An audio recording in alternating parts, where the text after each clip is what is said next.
Padusan bukan hanya soal mandi. Ia adalah tanda bahwa waktu akan berubah. Setelah padusan, ritme kampung ikut bergeser juga. Warung mulai menyiapkan takjil, masjid mulai ramai dengan kajian-kajian, anak-anak mulai latihan berpuasa setengah hari, dan jam tidur tentunya akan juga berubah gitu. Nah, suasana malam menjadi lebih hidup. Seperti sebagaimana juga padusan seperti bunyi seakan-akan bunyi alarm atau lonceng yang mengingatkan kepada kita Ramadan itu sudah dekat. Ia bukan pengumuman secara resmi dari kalender, melainkan pengumuman sosial yang dirasakan bersama oleh masyarakat Jawa. Ketika orang-orang turun ke sungai, ketika sendang dipenuhi oleh suara gelak tawa para anak kecil, ketika air memercik kemana-mana, dan disitulah kampung mengetahui waktu atau bulan suci segera akan datang.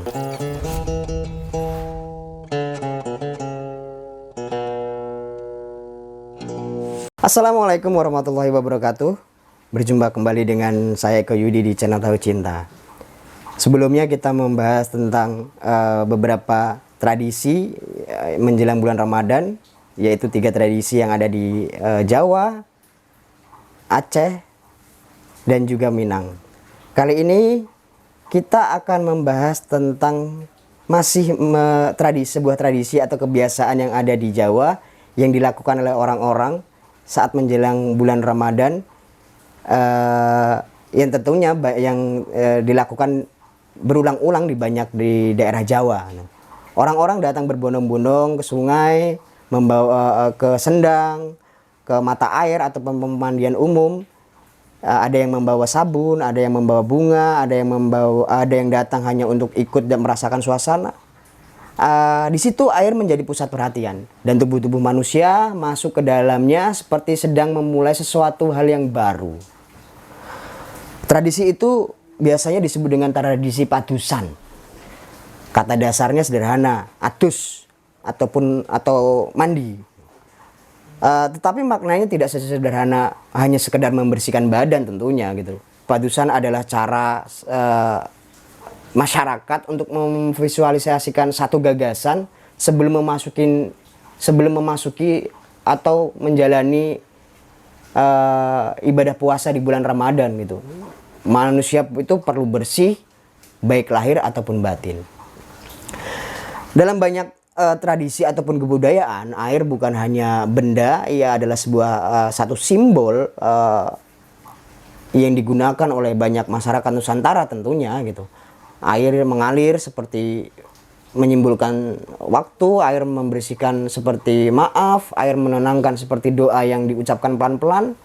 Nah, di Nusantara yang landscape-nya dipenuhi dengan sungai, bangsa maritim, sawah dan mata air selalu punya makna lebih dari sekedar kebutuhan fisik tentunya. Ia menjadi bagian dari imajinasi moral masyarakat. Orang Jawa mengenalnya sendang sebagai tempat yang tenang, tempat orang membersihkan diri, tempat orang mencari keteduhan. Ketika Islam datang, gagasan tentang penyucian diri sebelum ibadah itu tidak terasa asing. Kita mengenalnya mungkin dengan ada disebut dengan wudu, adapun taharoh dan lain sebagainya.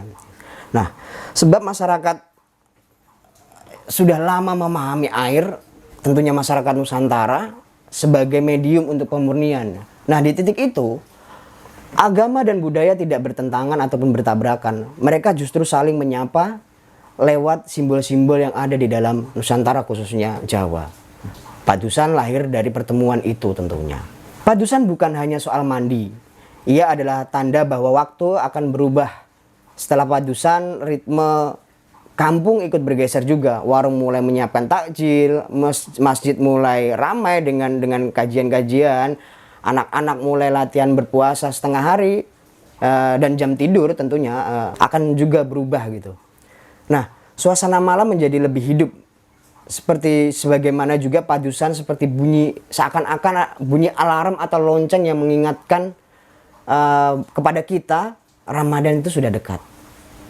Ia bukan pengumuman secara resmi dari kalender, melainkan pengumuman sosial yang dirasakan bersama oleh masyarakat Jawa. Ketika orang-orang turun ke sungai, ketika sendang dipenuhi oleh suara gelak tawa para anak kecil, ketika air memercik kemana-mana, dan disitulah kampung mengetahui waktu atau bulan suci segera akan datang. Di beberapa tempat tentunya padusan masih menjadi satu ritual atau kebiasaan yang dilakukan dengan sederhana. Orang datang, mandi, berdoa, lalu pulang.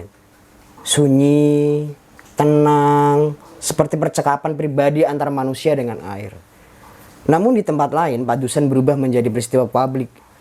Ada arak-arakan kecil tentunya. Ataupun ada pasar dadakan, ada musik, ada makanan, dan bahkan keramaian. Di titik ini, tradisi menunjukkan sifat aslinya. Ia selalu bergerak, berubah, dan bernegosiasi dengan zaman. Kadang orang bertanya, apakah ini masih sakral? Atau sudah jadi hiburan? Tapi mungkin pertanyaannya sih bukan itu. Mungkin yang lebih penting adalah bagaimana menjaga makna spiritualitas di tengah keramaian. Ia selalu berada di antara ibadah, kebiasaan, dan hiburan. Dan masyarakatlah yang terus-menerus menegosiasikan hal itu.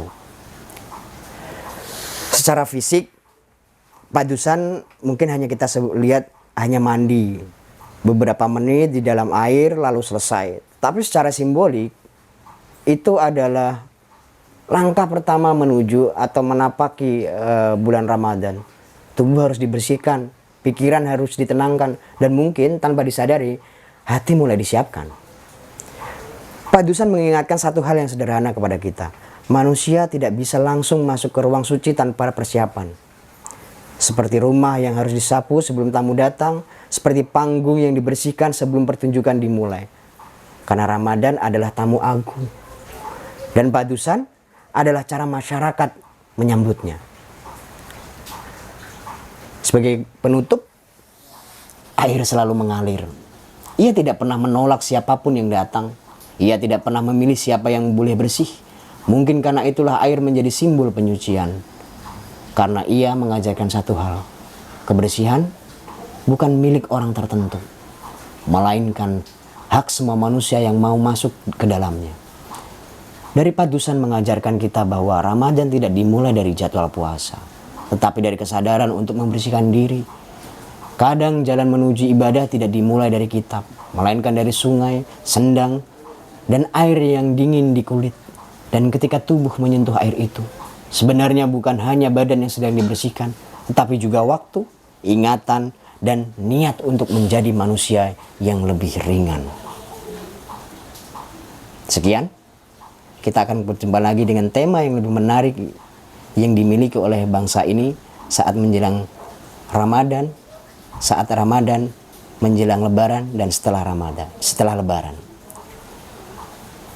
Mohon maaf kalau ada kekhilafan. Wassalamualaikum warahmatullahi wabarakatuh.